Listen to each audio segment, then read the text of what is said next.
Selamat berjumpa kembali Bapak Ibu, saudari-saudara, umat beriman terkasih dalam Tuhan, salam sehat, berlimpah berkat. Hari Senin tanggal 5 Januari 2026, saya mengajak kita sekalian merenungkan kutipan Injil Yohanes bab 1 ayat 43 sampai 51. Kita dengarkan sabda Tuhan. Dalam nama Bapa dan Putra dan Roh Kudus. Amin. Sekali peristiwa, Yesus memutuskan untuk pergi ke Galilea. Ia bertemu dengan Filipus dan berkata kepadanya, "Ikutlah aku." Filipus itu berasal dari Betsaida, kota Andreas dan Petrus. Lalu Filipus bertemu dengan Natanael dan berkata kepadanya, "Kami telah menemukan Dia yang disebut oleh Musa dalam kitab Taurat dan oleh para nabi, yaitu Yesus, anak Yusuf dari Nazaret." Kata Natanael kepadanya, "Mungkinkah sesuatu yang baik datang dari Nazaret?" Kata Filipus, "Mari dan lihatlah." Melihat Natanael datang kepadanya, Yesus berkata tentang dia, "Lihat, inilah seorang Israel sejati, tak ada kepalsuan di dalamnya." Kata Natanael kepada Yesus, "Bagaimana engkau mengenal aku?" Jawab Yesus, "Sebelum Filipus memanggil engkau, aku telah melihat engkau di bawah pohon ara." Kata Natanael kepadanya, "Rabi, engkau anak Allah, engkau raja orang Israel." Yesus menjawab katanya, "Karena aku berkata kepadamu, aku melihat engkau di bawah pohon ara, maka engkau percaya. Engkau akan melihat hal-hal yang lebih besar daripada itu." Lalu kata Yesus kepadanya, "Aku berkata kepadamu sesungguhnya, engkau akan melihat langit terbuka dan malaikat-malaikat Allah turun naik kepada Anak Manusia." Demikianlah sabda Tuhan. Bapak Ibu saudari-saudara umat beriman terkasih dalam Tuhan. Sikap skeptis yang wajahnya bisa menjadi wajah curiga, tidak mudah percaya, atau bersikap hati-hati atas tindakan orang lain yang kita jumpai di dalam kehidupan sehari-hari, itu banyak kita alami, banyak kita rasakan, mungkin juga kita menjadi orang yang merasa skeptis, ada perasaan curiga, ada perasaan merasa itu tidak mungkin. Seperti si Natanael tadi yang mengatakan, mungkinkah sesuatu yang baik datang dari Nazaret?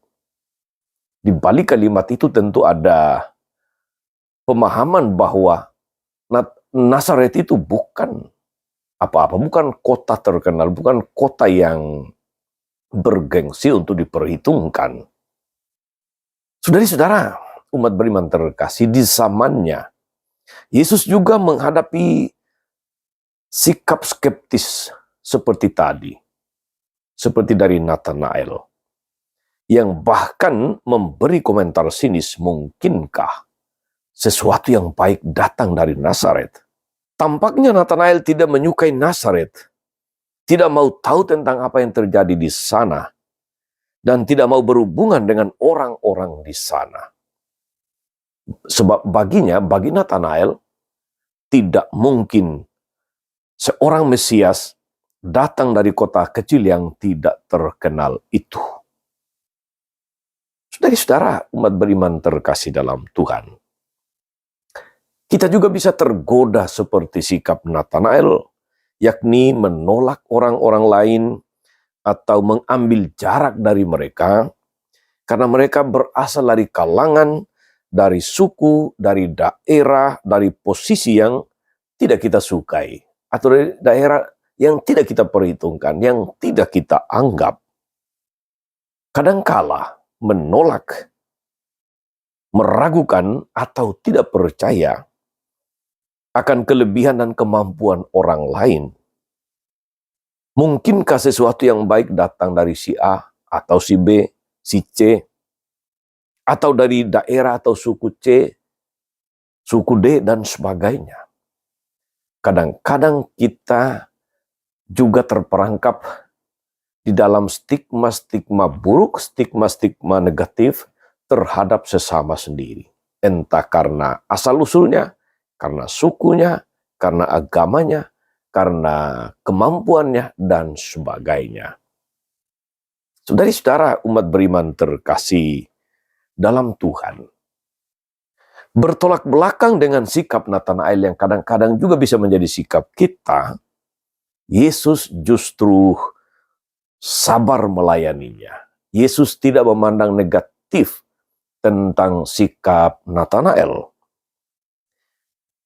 Dia juga malah melihat Nathanael dari sisi positif dan memunculkan kebaikan-kebaikan yang ada pada diri Nathanael yang tadinya sudah meremehkan Nazaret. Mungkinkah sesuatu yang baik datang dari Nazaret?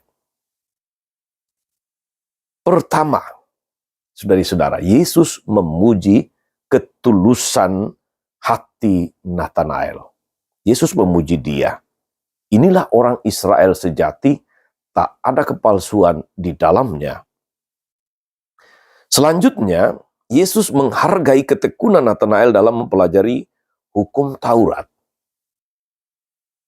Kalau kita mempelajari kitab suci, saudara-saudari, seseorang duduk di bawah pohon ara seperti yang dilakukan oleh Nathanael, sehingga Yesus mengatakan kepadanya, sebelum Filipus memanggil engkau, aku telah melihat engkau di bawah pohon ara.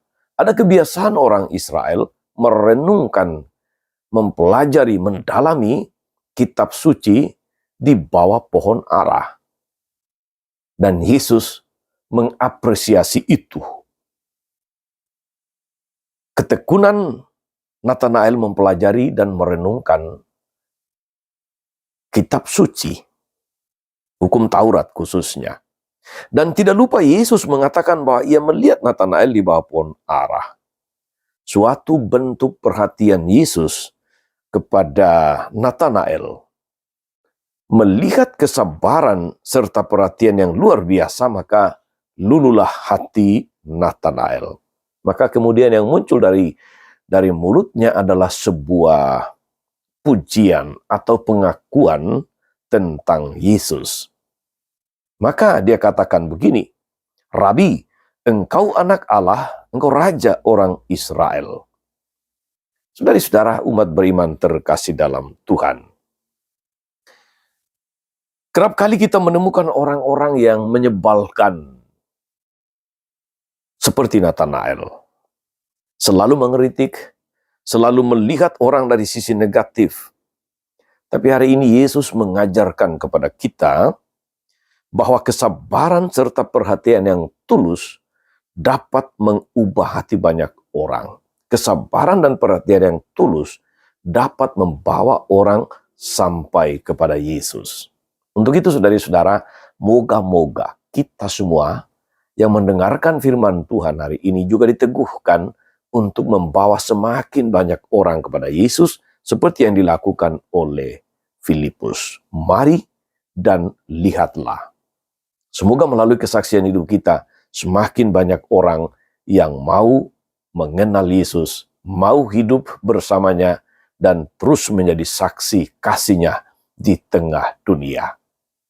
Yang paling penting untuk kita sekali lagi, jangan sampai kita juga ikut merendahkan, meremehkan, tidak menganggap orang lain karena stigma-stigma tertentu.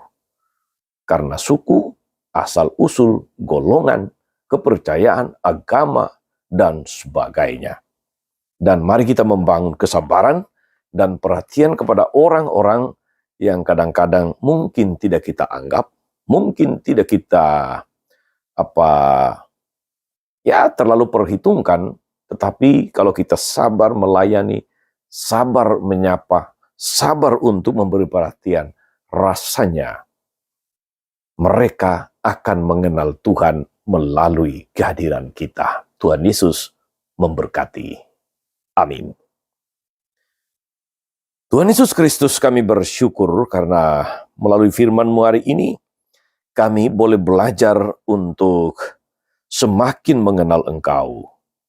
Berikanlah kami hati yang murni dan tulus untuk semakin mengenal Engkau, dan jauhkan kami dari sikap berpura-pura, dari sikap munafik, dari sikap suka meremehkan atau tidak menganggap orang lain karena stigma-stigma tertentu. Semoga kehadiran dan kesaksian hidup kami senantiasa menjadi pujian bagi nama-Mu.